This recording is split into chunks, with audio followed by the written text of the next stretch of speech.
Hello, my name is Aisha Juma Fikirini. I am coming from Tanzania, and my colleague's name is Mohammed El Ahmed, coming from Saudi Arabia. So we are on the affirmative team of this debate titled "Should the use of CRISPR in humans be regulated globally by an international policy body?" So CRISPR stands for clustered, regularly interspaced, short palindromic repeats. So this is a gene editing tool that is used in precise modification of genetic materials.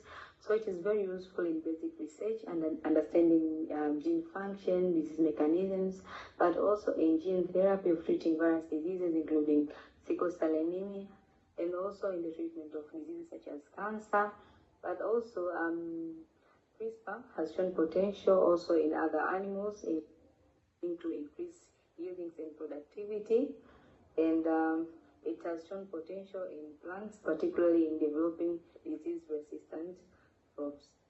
So despite the remarkable achievement brought by the CRISPR technology, it is not without risks. So among the risks is the off-target effect that can result to lethal mutations, but also gene editing can lead to novel allegations and unexpected toxicological consequences. But also gene editing can result to ecological disruption by introducing invading species that might outcompete the native existing species. So here I have attached two articles. They are very informative and they explain about the ethics lying behind the genome editing in humans. The core question of this debate is who should decide the boundaries of this powerful tool. So should individual nations regulate CRISPR independently, or does its potential global impact demand a unified governance through an international policy body? So here on the affirmative side of this debate, so we do agree that the use of CRISPR in humans should be regulated globally by an international policy body. And here are our points to why we are saying these statements. So the very first point is confidentiality and impartiality.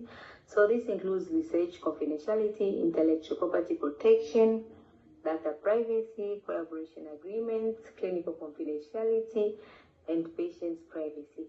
But also, we are going to talk about impartiality, where we have scientific impartiality, which believes in separating scientific inquiry from personal interest, ensuring the validity and transparency, avoiding bias in data analysis. But also, we have ethical impartiality. This explains about the fairness and equitable access to CRISPR benefits and risks. Non-discrimination by avoiding enhancement for favoring groups. So we have highlighted here a case study on the inequitable distribution of COVID-19 vaccines, which showed the potential pitfalls of leaving life-changing technologies unregulated by global entities.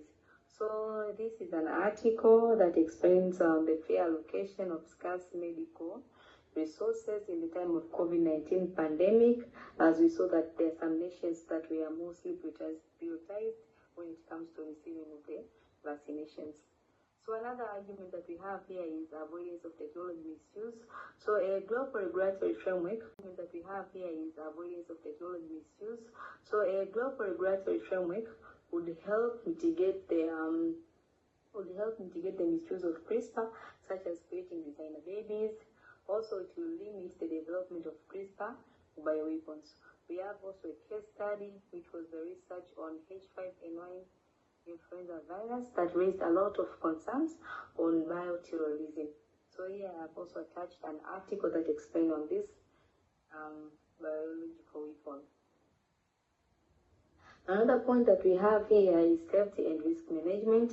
So having international guidelines will enforce safety protocols and ensure that experiments are ethically approved, minimizing the risks.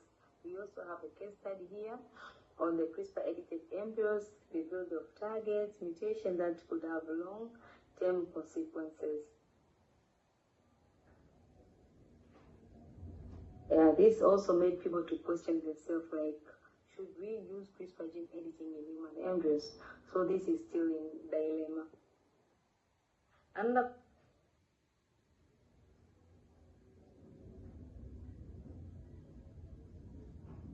point that we have here is public trust, transparency, accountability, and uniform ethical standards.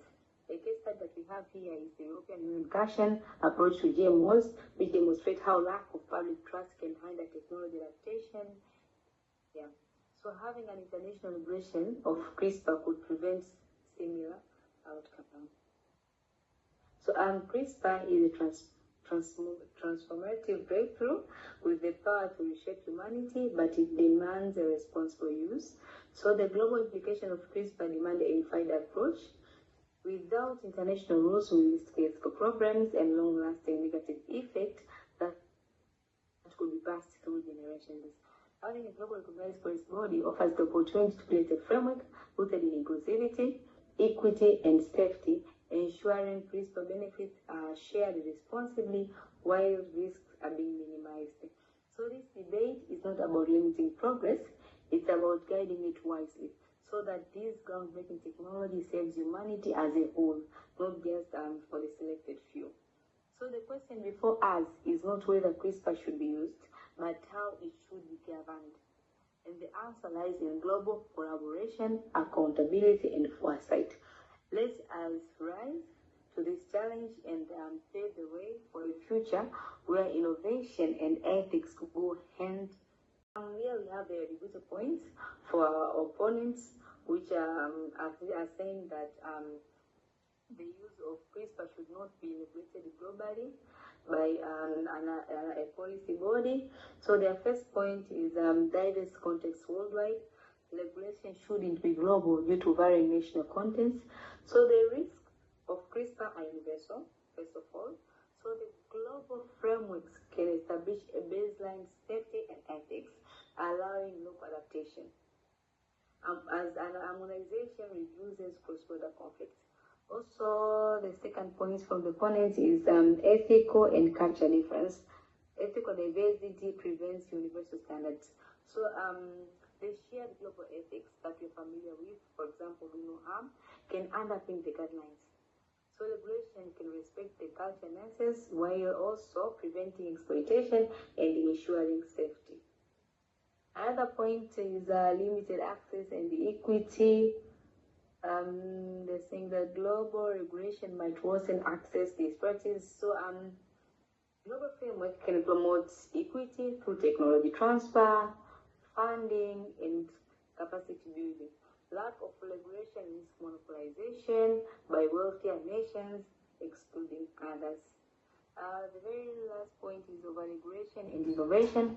So global rules may hinder scientific progress. So clear regulations reduces uncertainties, fostering innovation. And the periodic review prevents stagnation, while equal regulation risks public trust and scientific setbacks.